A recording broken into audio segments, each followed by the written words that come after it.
Nafarroako iparraldeko bailara menditsuak, Oian Ezeak, Errekak, erdialdeko Eliza Romanikoak, Doneiako ebidea, hegoaldeko Baratzak edo eta Basamortua, Nafarroako paisai kulturalak anitzak eta aberatsak dira. Saio hontan, oinezko ibilbide ezberdinak eginen ditugu Nafarroako paisaia eta kultura ezagutzeko.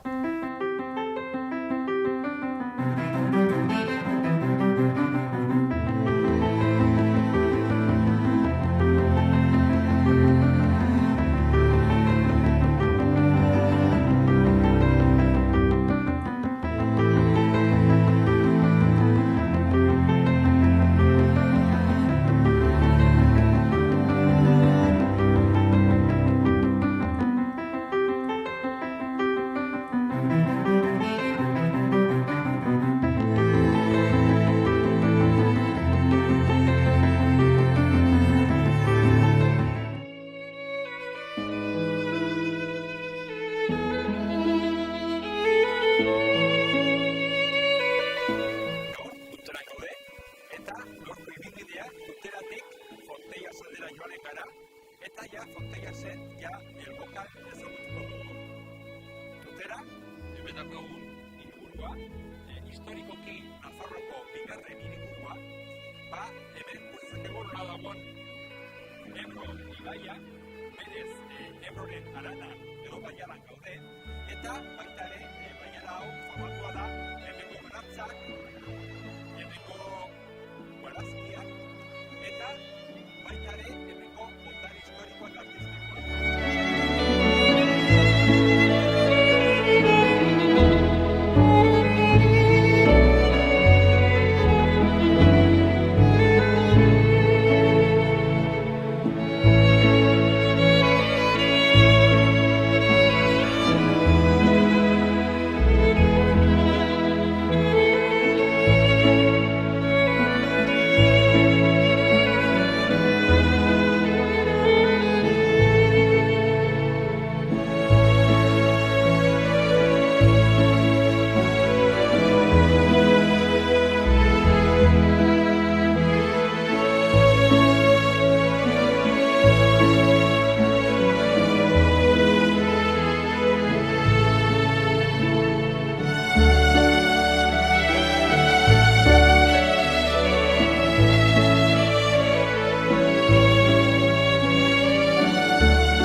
Eta horrentxe bertan ja, Ebro gainitzen den zubia gurutzatu ondoren, Tuteran bertan gaude, hemen Gibeleko aldean daukagu katedrala, eta katedralaz gain, baita ere baitugu herri hontan, hiri hontan, hainbat jauregi, hainbat leku, bere garaian ere, aberastasun pila bat zegoen eta dago, batez ere, Ebroko baiarekin lotuta, hemengo barazkiekin,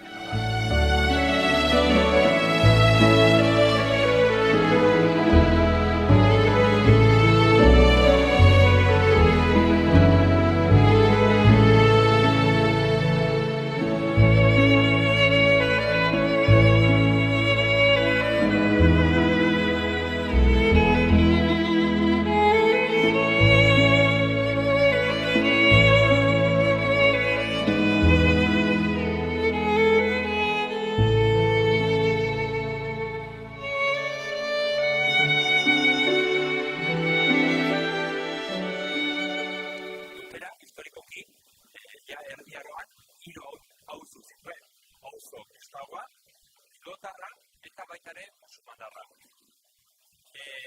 Garai batean, musulmandarren azkita, hemen bertan zegoen, baina ja bigarren mendetik aintzin, hemen ja ergiko dute eliz handi bat, eta eliz hori ja 13 eta 14 mendeetan gaur egungo katedral erraldoia bihurtuko da. Garai hortako Erdi-Aroko segurazki ere eraikin honen zati famatuena hemengo ate hau da. Ate hau, ate nagusia, berez, hemen daukagu azken epaiketa nagusiaren atea, badauka horrelako ikonografia, horrelako irudi pila bat, eta azken finean irudi hauek, ziren batez ere horrelako bezala, helburu didaktiko batekin. Kasuntan, hemen daukagu ikonografia, hemen daukagu historia, da azkeneko epaiketa, non eta jainkoa etortzen da eta mundu guztia epaitzen du. Bi zatitan daukagu atea. Hementxe, bere eskuinean daude, nolabait ere, salbatuko den jendea, eta ezkerraldean berriz, infernura joan den jendea. Horregatik, ikonografian uste ditugu, nola dauden hemen saindu ezberdinak, eta hor berriz uste ditugu, infernuko suplizio ezberdinak.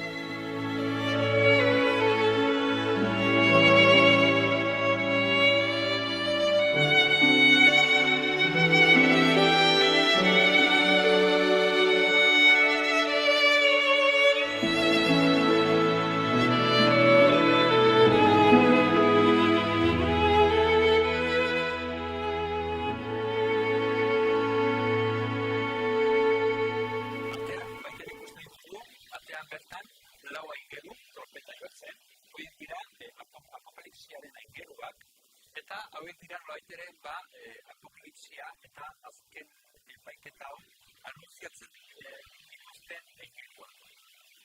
Baita ikusten ditugu monstro ezberdinak, kasu honetan gainera artistak imaginazio pila bat erabiltzen zuten olako monstruak, olako bitxok eta olako suplizioak eta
Gainera, baita baditu alde batetik Santana erretaula hamaseigarreneko erretaulo eder bat, eta gero nire lekualdean bederatzean ikusten dugu hamaseigarreneko konua.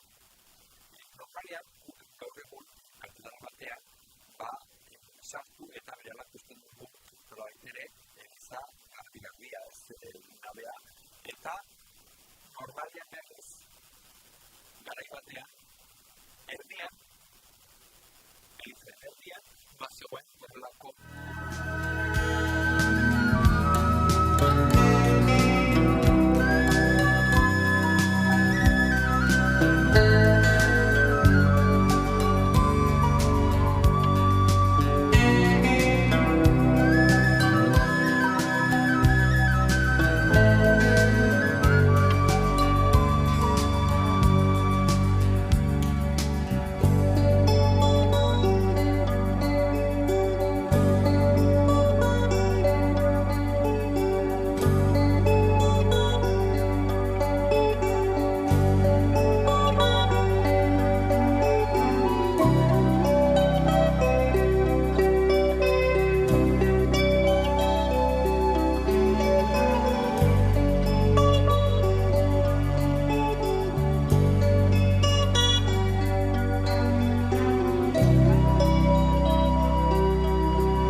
garai batean, erdiaroan, eskultura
Egunon? Egunon, Arginek hortaz da? hoxe. Argia ikastolako irakaslea, zuzendaria eta gainera ikastolako ama. Hori da, halaxe da. Eta zuk berez hemen sortu zara, hemen eta Tuteran? Ez ni izatez ezkiokoa naiz, Gipuzkoarra, eta duela 27 urte etorri nintzen hona Tuterara Argia ikastolan lan egitera. Eta geroztik hemen txenago. 27 urte, orduan ja bertakoa. Bai, bertakoa esan dezakegu, bai. Eta, orduan, orentxe bertan Tuteran gaude. Eta, badago, neko Gipuzkoatikunat, zenolako ezberdintasunak edo zenolako... Etorri nintzenean, karrera unibertsitatea bukatu berria, gaztetxoa, eta, proposatu zidaten ona etortzea lanera, eta gustora asko etorri nintzen. Egia esan berehala moldatu nintzen, berehala lagunak egin nituen, eta gero ondoren famili bat osatu dut hemen, ni oso gustora nago.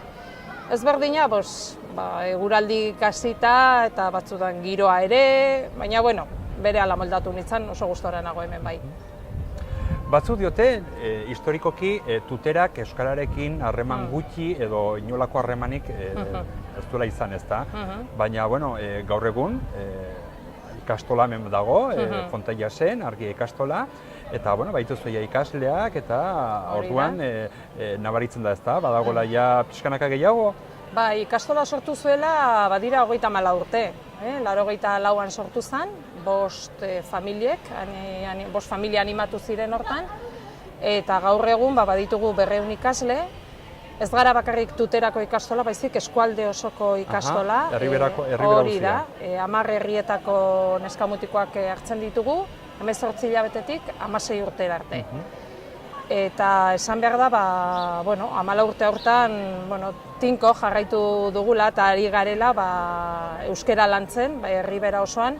Eta esan behar da ere, gurekin batera badila beste erakunde batzuk ere hortan lanean ari direla.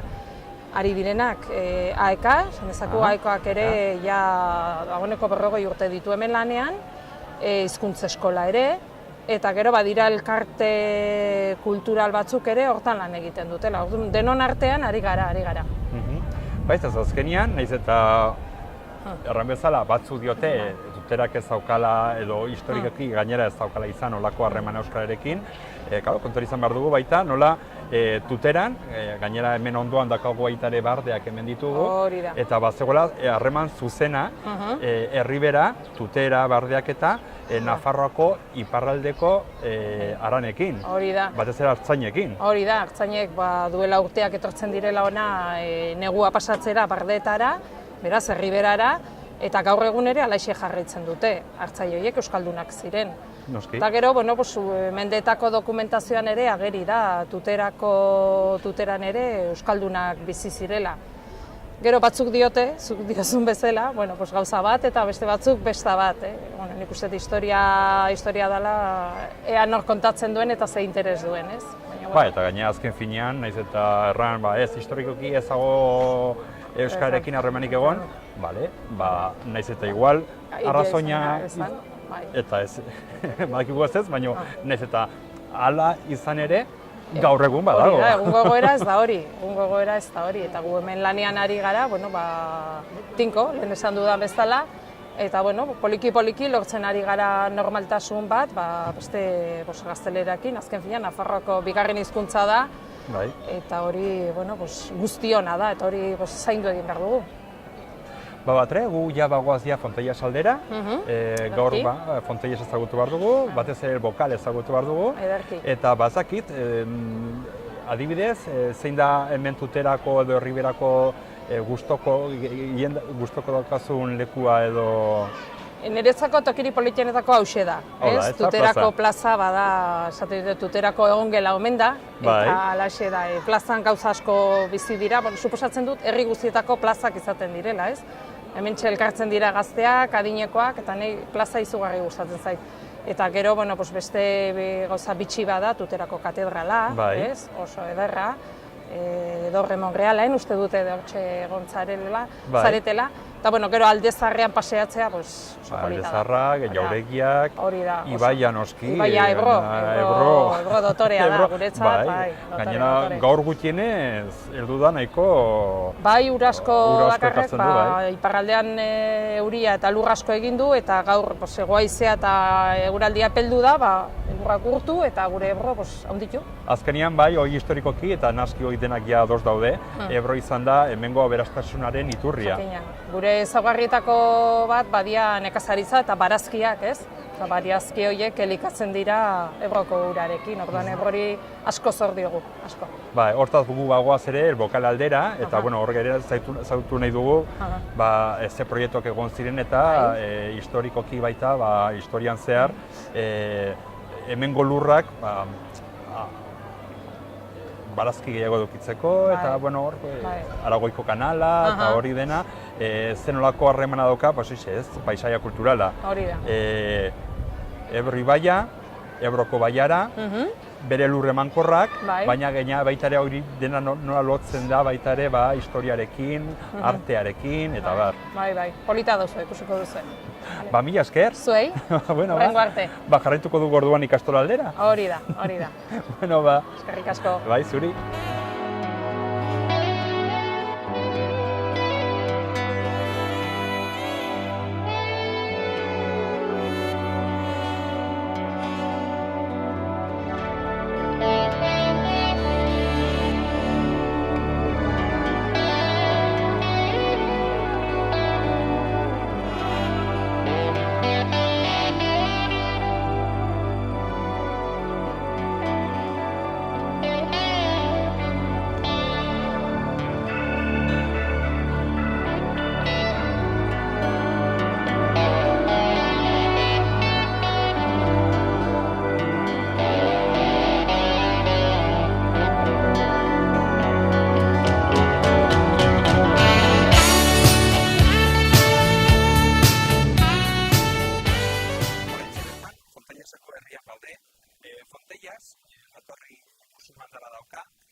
Daukagu Ebro ibaia eta Ebroko arana edo baiara.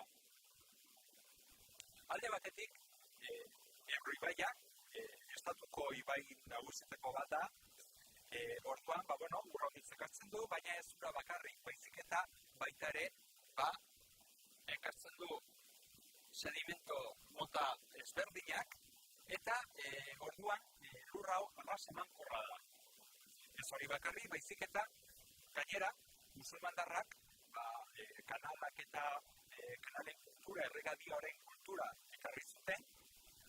Horregatik hemen ondoan daukagu ja Elbokal, hau da, Anagoiko kanala ura jasotzen duen ahoa edo bokala, eta horregatik hain famatuak dira baita baiara hontako eta uterako barazkiak, batez ere alkatxofak, eta gaur egun ere badaude barazki mota ezberdinak. Baita esparragoak, eta barrez, mundu guztiak ezagutzen dituen barazkiak.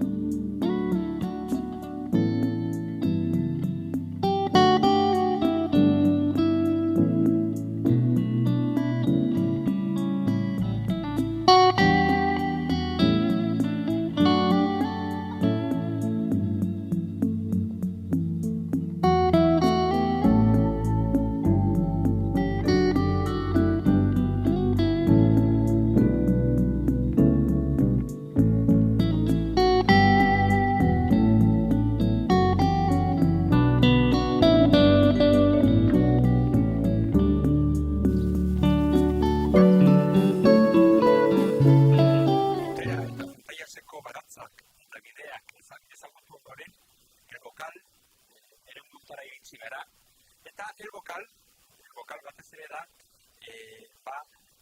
Ebro ibaiak egindako presa bat, eta presa ondoan bokala edo aho bat ura jasotzen duena, eta ura hori, hori da Kanal Imperiala, eta Kanal Imperial hau alde batetik zen hemen bertako eta Lagoiko baratzak ureztatzeko, baina gero baita ere zen komunikabide bat.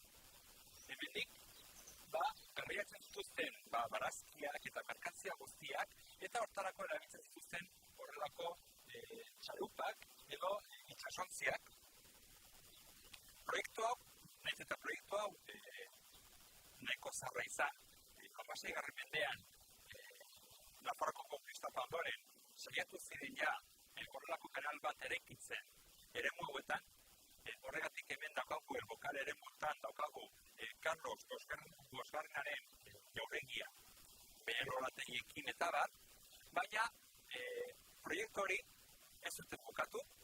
18. mendean berriz ere berreskuratu zuten proiektua, eta 18. mendean eraiki zuten gaur egungo bokala, gaur egungo eraikina eta presa, eta baita ere gaur egungo kanala.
Lorategian, horki ezakegu, aritzau, arizonek baitu 500 urte, eta baita ere horkitzen dugu garai bateko laberinto bat, naiz eta orain berriki landareak aldatu dituzte, baina segurazkire zen 18. mendean diseinatuta edo egindako laberinto bat.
sorlekua, eta hemen ja bukatzen dugu ibilbidea.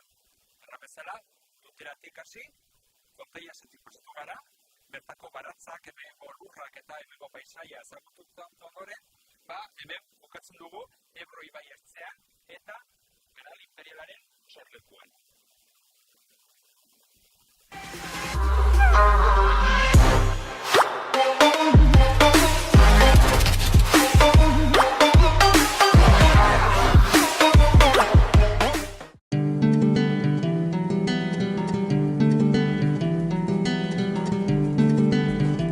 Saio hau Nafarroako Gobernuak diruz lagundu du.